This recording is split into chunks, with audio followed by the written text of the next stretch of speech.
അപ്പോൾ നമുക്കറിയാം നബി സല്ലല്ലാഹു അലൈഹി വസല്ലം പറഞ്ഞൊരു ഹദീസിൽ കാണാം, നിങ്ങൾ മലമൂത്ര വിസർജനം നടത്തുമ്പോൾ, മദീനയിലുള്ള ആളുകളോടാണ് നബി സല്ലല്ലാഹു അലൈഹി വസല്ലം പറഞ്ഞത്, നിങ്ങൾ മലമൂത്ര വിസർജനം നടത്തുമ്പോൾ ഖിബലക്ക് മുന്നിടുകയോ പിന്നിടുകയോ ചെയ്യാൻ പാടില്ല.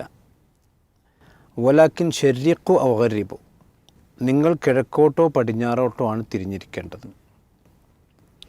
ഈ ഹദീസിനെ നമ്മൾ എങ്ങനെയാണ് സ്വീകരിക്കേണ്ടത്? ഈ ഹദീസിനെ സ്വീകരിക്കേണ്ടത് അതിൻ്റെ കോണ്ടക്സ്റ്റ്, അതായത് പ്രവാചകൻ പറഞ്ഞ സാഹചര്യം നോക്കിയിട്ടാണ് നമ്മൾ സ്വീകരിക്കേണ്ടത്. കാരണം നബി സല്ലല്ലാഹു അലൈഹി വസല്ലം ഇത് പറയുന്നതിൻ്റെ ലക്ഷ്യം എന്താണ്? അവിടെ കിബിലക്ക് മുന്നിടുകയോ പിന്നിടുകയോ ചെയ്യുന്ന ഒരു അവസ്ഥ ഉണ്ടാകരുത് എന്നതാണ് ലക്ഷ്യം. ആ ലക്ഷ്യം മദീനയിൽ സാക്ഷാത്കരിക്കപ്പെടുന്ന എങ്ങനെയാണ്? കിഴക്കോട്ടും പടിഞ്ഞാറോട്ടും തിരിഞ്ഞിരിക്കുമ്പോഴാണ് അവർക്ക് കിബിലയിൽ നിന്ന് തെറ്റിയിരിക്കാൻ കഴിയുക.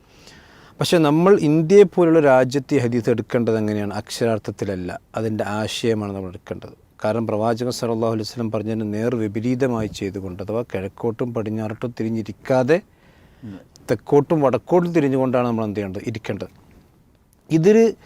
ഈ ഒരു പ്രവണതയിൽ സലഫി ലോകത്തോ അല്ലെങ്കിൽ മുസ്ലിങ്ങൾക്കോ തർക്കമില്ലാത്ത കാര്യമാണ്.